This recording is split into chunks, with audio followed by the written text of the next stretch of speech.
tarde, boa noite, meu aluno. Vai depender da hora que você for assistir esse vídeo.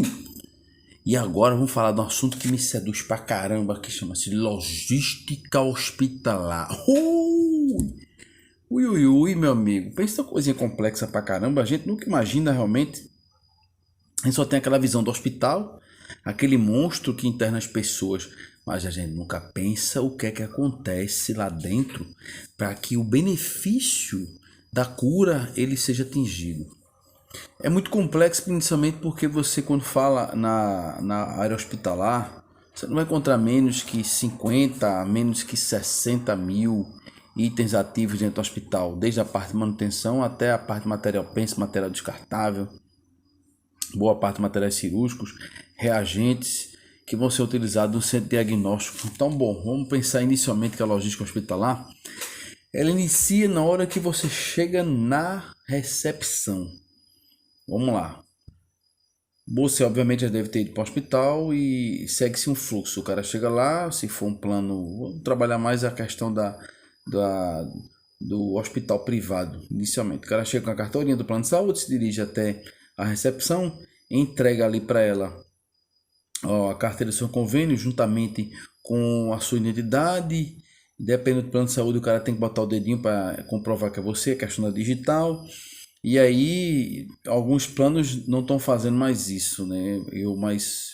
Realmente a rede própria de hospitais, mas aqueles que são conveniados, existe uma triagem. Então o cara chega lá, tá com dor no osso da língua, passando mal, sei lá, quebrou a sobrancelha, deslocou o cílio, deslocou o osso da orelha, não sei, tá acontecendo alguma coisa. E ele lá diz que inicialmente ele vai para triagem. Na triagem, normalmente a enfermeira, ela conversa com o cara, ele vai obviamente dizer os sintomas dele, o que é que ele está sentindo e há quanto tempo, e aí ela faz uma classificação de risco, que pode ser a verde, que não tem nenhum risco, nenhum tipo de risco, e aí demora um pouco mais para você ser atendido, amarelo ou o laranja, que já oferece um certo risco, tem a questão da dor também, e esse vai ser atendido mais rápido, mas temos a situação daquele cara que está classificado como vermelho, que aí oferece um risco de morte, a dor está muito forte e ele precisa ser atendido urgentemente. A cadeia de logística hospitalar, ela pode ser acionada por completo ou pode ser acionada de maneira parcial. Vamos supor que o cara chega lá, passa pela triagem, vai para o médico quer fazer algum tipo de exame. Normalmente quando você chega no hospital, o exame que ele faz é o exame básico, né? Um hemogramazinho, e às vezes um raio-x para ele tentar sondar, depende da especialidade que você procurou. E aí você passa um tempo lá, se tiver algum tipo de problema, alguma dor, coisa parecida, ele vai te encaminhar para você tomar algum medicamento, uma injeção, algum tipo de medicamento para aliviar sua dor. E aí inicialmente ele fez o que? Ele acionou o centro de diagnóstico para poder fazer a coleta de sangue e fazer o hemograma, ou também o centro de diagnóstico de imagem. E ele na verdade acionou parte da cadeia logística dentro do hospital. Também acionou obviamente a farmácia, porque precisou do material descartável, se o material descartável está na farmácia, e se tiver no almoxarifado, acionou também o almoxarifado. Aí também tem um serviço de limpeza e por aí vai, mas só que ele acionou parcialmente a logística hospitalar. Quando o cara volta para a reavaliação do médico, o médico diz, não, tá bom, pode ir para casa, não vai morrer, e ali acabou a relação dele no hospital. Mas vai que esse paciente, ele chega lá e diz, não, tem que ser internado. Pronto, quando ele vai ser internado, ele aí aciona praticamente a cadeia por completo, depende da situação. Se for no hospital público, tem que ver, vai ser acionado pela central de leito para ele ser direcionado, né, ser autorizado pela Secretaria de Saúde, para ele ser direcionado para o leito, mas depende da situação dele, talvez ele passe também lá pelo serviço social, não se sabe, que aí quando ele passa serviço social, depois ele pode ser direcionado, obviamente, para um leito dentro de uma enfermaria, e aí praticamente toda a cadeia vai ser destinada a ele, porque quando ele está dentro da enfermaria, vai ter que ter o acompanhamento médico, se tiver algum tipo de acompanhamento de alguma doença que ele tenha, ele vai ter que utilizar os medicamentos. Aí então a farmácia ela vai estar sempre sendo acionada. os materiais descartáveis, os materiais de limpeza e outros tipos de materiais que também estão lá dentro do almoxarifado vão precisar ser utilizados, e aí acionou também o almoxarifado. Aí tem a questão da manutenção daquele leito, a manutenção do espaço da enfermaria, então você vai acionar o serviço lá de manutenção. Vai precisar fazer uma reforma naquela área, então você acionou o serviço de engenharia do hospital. Eita, você tem um equipamento que vai ser utilizado, o equipamento quebrou, então você vai acionar a parte de engenharia clínica que vai fazer a manutenção desses equipamentos. A questão do equipamento, quando ele sai para manutenção, a gente tem que levar em conta que o setor de patrimônio, ele vai ter que fazer o monitoramento da saída desse bem, porque a gente sabe que tem sempre um inventário físico ao final do ano, dependendo de como o hospital se planejou. Ele talvez faça um inventário ou dois periódicos para ver onde é que estão os equipamentos dele. E aí, às vezes, algum tipo de equipamento, não necessariamente tem alguma peça aqui no nosso estado, então ele vai ser mandado lá para São Paulo. Às vezes vai esperar uma peça que vem de fora do país, então o setor de patrimônio tem que tomar conta disso. Além de que quando o paciente ele entra no hospital, a gente também vai acionar o serviço de segurança, de portaria, para evitar e tentar garantir a integração física e moral. A gente já sabe que vários hospitais públicos já houve casos do cara entrar para matar o outro. Aliás, já houve caso do cara entrar e matar o outro. Isso é uma fragilidade muito grande. Essa parte da logística hospitalar, que tenta garantir a integridade física e moral dos seus pacientes, como já tem caso da vigilância da portaria, deixar o paciente se evadir e ninguém sabe onde é que ele foi. É muito comum isso aí também. E além dessa questão da portaria, da vigilância, de controlar, né, aquela entrada, pegar o nome da pessoa com identidade e colocar aquela tarjetazinha no peito, visitante. Eu já entrei em vários hospitais, nem botaram isso em mim. Eu fui direto lá, não pegaram nada. Isso é uma fragilidade grande, muito grande de passagem. E vira e mexe a gente vê na televisão o tempo todo esses problemas de acesso, de assaltante que entra em hospital para resgatar o outro, porque o SUS é a coisa mais linda do mundo, porque a gente só tem isso aqui no Brasil. A universalização do serviço, cara, tá lá garantido pela Constituição Federal. Você tem direito à saúde de qualidade.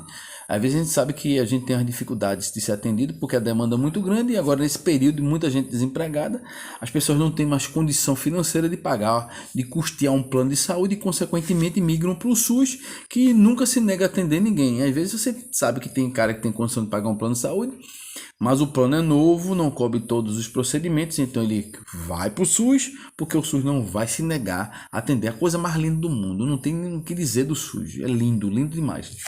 Aí dentro do contexto ainda da logística hospitalar, o paciente está lá no leito, precisa fazer a esterilização do ambiente, e normalmente as pessoas, o contrato de limpeza ele é subdividido, né? Então ele divide em área crítica, semicrítica e não crítica. Não crítica é aquela área onde você não vai encontrar a circulação de tantos elementos patógenos, normalmente são setores administrativos.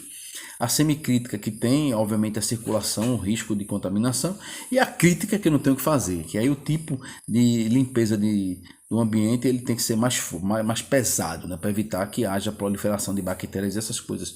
Nesse mesmo ambiente onde o paciente está na enfermaria, tem que levar em conta que ali vai ter acionado a lavanderia. A lavanderia em média se lava 4 kg de roupa por leito, isso é uma média. E se você for levar em conta, meu amigo, o quanto se gasta de água para lavar 1 kg de roupa, se você pegar um manual da Anvisa, vai gerar em torno de 50 a 70 litros de água por quilo de roupa lavada. Pensa no hospital aí de 500 litros. Multiplica por 2.000 quilos de roupa lavada por dia, multiplica por 70 litros, você vai ter mais ou menos uma média do quanto se consome de água dentro do hospital, os maiores consumidores. E você vai começando a ver como é complexo a gestão hospitalar, a parte da logística. E dentro ainda do paciente que está lá internado, tu tem outros setores, como o caso da nutrição, que é extremamente importante. A cura do paciente pela alimentação, alimentação digna, de qualidade, bem feita, que vai curar o paciente. E que a gente leva em conta que o custo para você controlar isso não é barato. Vamos supor que o cara vai terceirizar o serviço de nutrição. Tem que pensar muito, ver o custo operacional e da viabilidade. Tem muitos hospitais que produzem alimentação. É óbvio que você tem um serviço de qualidade prestado, terceirizado, não tem preço. Aliás, tem preço, porque vamos imaginar que tem um hospital público sei lá, que ele, além do paciente junto com o acompanhante, ele oferta 9 refeições por dia, 6 para o paciente e 3 para o acompanhante. 9, bota em real eles falam, mas bota 10 reais. Bota 10 reais por refeição. Na pior das hipóteses, são 90 reais por um leito. Imagina 500 leitos, vai multiplicar 500 leitos vezes 90, vai dar quanto? Isso num dia, multiplica por mês por 30. Além de que tem alguns estudos que dizem que normalmente quando o paciente ou o acompanhante ele se alimenta, o que volta no prato e resta é em torno de 0,50 gramas, 56 gramas. Multiplica 56 gramas vezes duas, sei lá, vezes, sei lá, 4.000 refeições, vê quanto é que vai dar de desperdício por dia, multiplica por 30. Então você tem inclusive os hospitais como os grandes dispersadores, não vou dizer desperdiçadores, porque a gente sabe que esse alimento não pode ser aproveitado, mas a quantidade em toneladas de comida que são jogadas no lixo é muito grande. Vale salientar que quando a gente pensa em comprar um alimento no hospital, seja, vou comprar uma banana, vou comprar no quilo, você já joga de cara fora uma banana e tem 100 gramas, no mínimo ali de 30, 40 gramas é só de casca, ou mais que isso, às vezes mais, ou da metade do peso entre a polpa e a casca está na casca. E você compra, sei lá, vamos botar R$ 1 a banana, isso é uma coisa hipotética, obviamente. Mas R$ 1 da banana você está descartando ali, na pior das hipóteses, 50 centavos jogando no lixo, porque você não vai consumir a casca. Mesma coisa é a melancia. Imagina a melancia que tu compra ela, uma melancia que custa R$ 15, mais ou menos 7 tu vai jogar no lixo, que é a casca. Vai aproveitar a polpa. A polpa você aproveita, mas a casca não. Pouco provável que você vai utilizar a casca. Então você vê o quanto é importante essa visão da logística hospitalar. Outra coisa complexa é a questão do transporte do paciente, tanto transporte interno quanto transporte interno, tanto que ele é regido por uma legislação específica. E a gente sabe que dependendo do nível de complexidade desse paciente, ele vai precisar ser transportado numa ambulância, com uma ambulância móvel, com todo o equipamento, desfibrilador, tudo que for possível e inimaginável de parafernália para salvar a vida do paciente vai estar dentro dessa ambulância. E a gente começa a ver a complexidade que é a logística hospitalar. Vamos lá, um hospital grande que vai fazer grandes cirurgias, ele também carece de ter um banco de sangue. Banco de sangue dentro da logística vai ser acionado na hora que for fazer grandes cirurgias. Aí quando você entra na questão da cirurgia, você tem que levar em conta que tem que ver o processo de esterilização daquele ambiente onde vai ser feita a cirurgia. Então carece de uma limpeza bem feita para que elementos patógenos não fiquem circulando por ali. Quantas vezes a gente já viu na televisão falando que alguns hospitais tiveram que fechar o centro cirúrgico simplesmente porque tem um tipo de bactéria que não estavam conseguindo eliminar. E aí tem que fazer um processo de esterilização extremamente pesado. E um dos setores que inclusive garante que se evite a proliferação de elementos patógenos é o Centro de Esterilização de Materiais, que é o conhecido CME, que também está dentro da cadeia logística e vai subsidiar todo o processo de esterilização dos equipamentos, do material, né, que vai ser utilizado nas cirurgias. E aí vai facilitar inclusive com que o paciente ele não passe um processo de contaminação e não pegue uma infecção hospitalar. A gente também tem, para subsidiar uma possível cirurgia do paciente, o centro de diagnóstico, que eu falei anteriormente lá, quando vai para a recepção. Porque vamos supor que ele vai passar por algum tipo de cirurgia específica. Então o centro de diagnóstico ele vai subsidiar um exame de sangue, para um exame de urina, um exame de fezes, um tipo de exame de algum tipo de enzima específica, para dizer que é possível ele fazer aquela cirurgia. Então ele vai dar todo o suporte para o bloco cirúrgico. Além disso tem a questão do diagnóstico por imagem também, que também vai subsidiar a possibilidade de fazer uma cirurgia. Então você vê que há uma complexidade grande pra caramba dentro do hospital, que é a coisa mais linda do mundo, essa parte da logística hospitalar. Se for hospital público é pior ainda, porque a gente vai falar de compras no hospital, a gente sabe que não tem compra pequena em hospital. Você pega um espaço físico pequeno, sei lá, de 20, 30 metros quadrados, você chega a botar às vezes R$1 milhão só de gasto com material que vai ser utilizado pelo hospital. Pode ser um medicamento, pode ser fio cirúrgico, algum tipo de produto que tem um alto valor agregado que é extremamente caro. Então, o custo operacional para você manter um hospital não é pequeno, é muito alto. Aí você vê que tem casos de diária em UTI que chega a 100 mil reais, 150 mil reais. Por que isso é tão caro? Porque tem alguns tipos de medicamentos que custam uma fortuna você aplicar no paciente. Então a diária dali, se você leva em conta o consumo de energia, a esterilização do ambiente, o valor da equipe médica, da equipe que vai ajudar o médico na cirurgia, a questão dos equipamentos, manutenção dos equipamentos, o material que ser utilizado, é caro pra caramba os medicamentos. Então chega uma diária de 60, 80, 100, 150 mil reais, dependendo do tipo de patologia que o paciente tenha. E a função do hospital é justamente essa, assistir o paciente, resolver o problema dele. E a cadeia logística dentro do hospital, ela está toda concatenada para atingir esse objetivo, que é salvar a vida do paciente, que é uma coisa mais linda do mundo. Você poder realmente ver uma pessoa que chega moribunda, chega doente, ela sair, porque a assistência hospitalar ela foi muito bem prestada. A cadeia de logística hospitalar ela foi muito bem acionada. Coisa difícil que a gente está vendo agora com essa pandemia, porque há a quebra da logística hospitalar. Primeiramente por quê? Porque vai ser difícil você conseguir prever o consumo de material no meio de uma pandemia.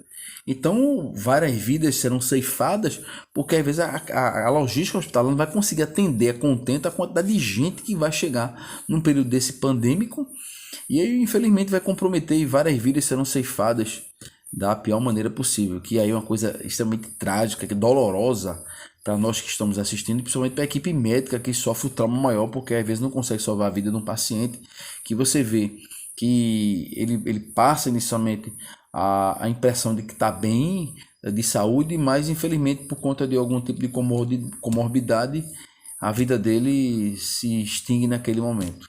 Ok, essa ideia inicial aí da logística hospitalar, é óbvio que o setor de compras ele subsidia pra caramba essa questão da compra, mas do ponto de vista do hospital público, comprar não é uma tarefa tão fácil, porque você vai comprar em grande quantidade.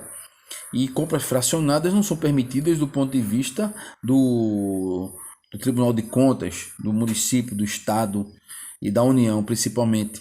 E a gente sabe que quando a gente vai comprar, a gente compra com base em toda uma legislação que existe. E aí pensando na lei financeira, a gente tem a lei 4.320/64, você tem a LDO, você tem a LOA, você tem a lei de responsabilidade fiscal e a lei de compras, que é a 8.666, e toda a legislação complementar como a 10.520, toda uma legislação que você tem que seguir para garantir que essa compra ela foi bem feita e que você não vai ter que lá na frente ter que responder aos órgãos de controle porque simplesmente você não fez da maneira certa. Então essa ideia, a você ver a complexidade da logística hospitalar, mas que é a coisa mais linda do mundo. Obviamente que num intervalo de 18 a 20 minutos não dá para falar tudo, para aprofundar como se quer. Mas você só para ter ideia do que acontece dentro do hospital do ponto de vista da logística hospitalar. Ok, meus amores, fiquem com Deus.